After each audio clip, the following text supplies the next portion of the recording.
আপনার বাচ্চার কি ঘন ঘন মুখের ভিতরে ঘা হয়, জিহ্বা সাদা হয়ে যায়, জিহ্বার উপর থেকে টুকরো টুকরো মাংস উঠে যাচ্ছে? গায়ের জন্য বাচ্চা বুকের দুধ বা কোনো খাবার খেতে পাচ্ছে না, প্রচুর ব্যথা করে, বাচ্চা কান্নাকাটি করে, আপনি এটা নিয়ে খুব বেশি দুশ্চিন্তায় আছেন, তাহলে আজকের ভিডিওটি আপনার জন্য।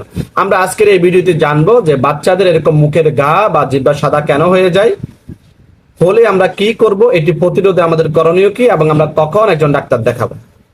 আসুন আমরা প্রথমেই জানি যে বাচ্চাদের মুখে ঘা বা জিহ্বা সাদা কেন হয়ে যায়। এক নম্বর কারণ হচ্ছে বাচ্চাদের মুখে ক্যান্ডিডা নামক এক ধরনের ছত্রাকের আক্রমণের কারণে বাচ্চাদের এই মুখের ঘা তৈরি হতে পারে। এটি অধিকাংশ সময় হয়ে থাকে আমরা যখন বাচ্চাদের হাত এবং মুখের পরিষ্কার পরিচ্ছন্নতা রক্ষা না করতে পারি তখন।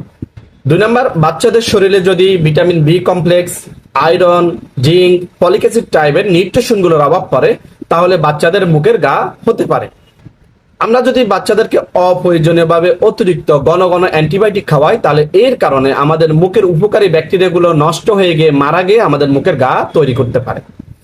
আমরা যদি আমাদের বাচ্চাদেরকে অপ্রয়োজনীয়ভাবে অতিরিক্ত স্টেরয়েড টাইপের ওষুধ বা স্টেরয়েড যুক্ত কোনো গ্যাস বা ইনহেলার মুখে দেওয়ার পরে যদি মুখ ভালোভাবে পরিষ্কার না করি, তাহলে আমাদের বাচ্চাদের মুখে ঘা হতে পারে। বাচ্চাদেরকে যদি আমরা ঘন ঘন বুকের দুধ বা পানি না খাওয়াই, তাহলে বাচ্চাদের মুখ শুকিয়ে গিয়ে এখান থেকে ঘা হতে পারে। আমরা যদি বাচ্চাদের ব্যবহৃত জিনিস যেমন বোতল, বাচ্চাদের ব্রাশ, বাচ্চাদের টিথার, নিফল, এগুলো যদি আমরা সঠিকভাবে পরিষ্কার না রাখি, তাহলে এখান থেকে ছত্রাক ছড়িয়ে বাচ্চাদের মুখে ঘা হতে পারে। যে সকল মায়েদের স্তনে কোনো ছত্রাক, ফাঙ্গাস, ব্যাকটেরিয়া বা ভাইরাস জনিত কোনো রোগে আক্রান্ত থাকার পরও আপনি ওইখান থেকে ওই স্তন থেকে বাচ্চাকে বুকের দুধ খাওয়ান, তাহলে ওই আপনার স্তন থেকে বাচ্চার মুখে ছত্রাক, ব্যাকটেরিয়া, ভাইরাস ছড়িয়ে বাচ্চার মুখে ঘা তৈরি করতে পারে। এছাড়াও বিভিন্ন ভাইরাস এবং ব্যাকটেরিয়া জনিত রোগের কারণে বাচ্চাদের মুখে ঘা হতে পারে, যেমন HFMD নামক এক ধরনের ভাইরাস জনিত রোগ এবং হার্পেস জোস্টার নামক রোগে বাচ্চাদের মুখে ফোস্কা পড়তে পারে, ঘা হতে পারে। এবার আসুন ঘা প্রতিরোধে আমরা কি করতে পারি। এক নম্বর হচ্ছে আমরা বাচ্চাদের ওরাল হাইজিনিক এবং হ্যান্ড হাইজিনিক অর্থাৎ মুখ এবং হাত পরিষ্কারের ব্যবস্থা করতে হবে। বাচ্চাকে আমরা যখনই কোনো কিছু খাওয়াবো, বাচ্চার হাত খাওয়ার আগে এবং পরে সাবান দিয়ে ভালো করে ধুইয়ে দিব। খাবার খাওয়ানোর পরে আমরা বাচ্চাকে বেশি করে পানি খাইয়ে বাচ্চাকে কুলি করিয়ে দিব। বাচ্চা যদি কুলি করতে না পারে, আমরা মুখ পরিষ্কারের ব্যবস্থা করব। বাচ্চাদের ব্যবহৃত যে সকল বোতল আছে, টিথার আছে, ব্রাশ আছে, নিপল আছে, এগুলোকে আমরা সঠিকভাবে পরিষ্কার করে রাখবো। বাচ্চাদেরকে পুষ্টিকর খাবার খাওয়ানো, যেমন যেই সকল খাবারে vitamin B, vitamin C, iron, folic acid, zinc আছে, এই খাবারগুলো আমাদেরকে বাচ্চাদেরকে বেশি বেশি করে খাওয়াতে হবে, যাতে করে এগুলোর শূন্যতা শরীরে তৈরি না হয়ে ঘা না হয়। এবং বাচ্চাদেরকে বেশি করে শাক, সবজি, ফলমূল খাওয়াতে হবে।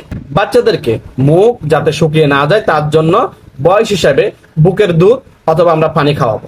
আমরা বাচ্চাদেরকে অপ্রয়োজনীয় অতিরিক্ত কোনো অ্যান্টিবায়োটিক খাওয়াবো না, যদি প্রয়োজনে অবশ্যই একজন ডাক্তারের পরামর্শে খাওয়াবো। আমরা বাচ্চাদেরকে অপ্রয়োজনীয় অতিরিক্ত কোনো ফার্মেসি বা দোকানদারের পরামর্শে আমরা স্টেরয়েড টাইপের কোনো ওষুধ খাওয়াবো না। বাচ্চাদেরকে যদি আমরা স্টেরয়েড যুক্ত কোনো ইনহেলার বা গ্যাস ইউজ করি, অবশ্যই সেটা ব্যবহারের পরে ভালোভাবে তার মুখ পরিষ্কার এবং তাকে কুলি করিয়ে দিতে হবে।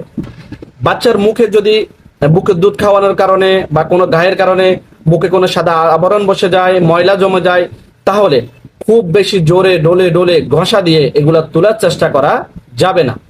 এবার আসুন, বাচ্চার মুখে ঘা হয়ে গেছে, এখন আপনি কি করবেন। প্রথম কথা হচ্ছে আমরা উপরে যে উপদেশগুলো বলেছি, সেই উপদেশগুলো আমাদেরকে মেনে চলতে হবে। বাচ্চার মুখে যদি দুধের কোনো আবরণ বসে যায়, জিহ্বায় কোনো ময়লা, ঘায়ের আবরণ বসে যায়, অথবা মুখে কোনো ময়লা জমে থাকে, তাহলে আমরা নরম পরিষ্কার সুতির কাপড়কে কুসুম গরম পানিতে ভিজিয়ে ওই কাপড় দিয়ে বাচ্চাকে আলতো করে নরম করে মুখকে আমরা পরিষ্কার করে দিব। খুব বেশি ঘষা মাজা বা চাপ দিয়ে পরিষ্কার করতে যাব না, এতে বাচ্চা অতিরিক্ত ব্যথা পাবে এবং ওই স্থান থেকে রক্ত বের হতে পারে। সর্বশেষ আসুন আমরা কখন একজন ডাক্তার দেখাবো। যদি আমার বাচ্চার মুখের ঘা 5 থেকে 7 দিনের ভিতরে স্বাভাবিকলি সকল নিয়ম মানার পরও ভালো না হয় বা কমার দিকে না থাকে, যদি বাচ্চা অতিরিক্ত মুখে ব্যথা করে, বাচ্চা কান্নাকাটি করে, গায়ের পরিমাণ দিনে দিনে বেড়ে যায়, যদি বাচ্চা মুখের গায়ের কারণে বুকের দুধ বা কোনো খাবার খেতে না পারে, যদি বাচ্চার মুখের গায়ের সাথে গলা ব্যথা, কাশি, গায়ে জ্বর থাকে, এবং যদি বাচ্চার মুখের গায়ের সাথে অন্য কোনো জটিলতা আপনি ফলো করেন, তাহলে অবশ্যই বাচ্চাকে দ্রুত করে একজন শিশু রোগ বিশেষজ্ঞ ডাক্তার এর পরামর্শ নেবেন বা ওনাকে দেখাবেন।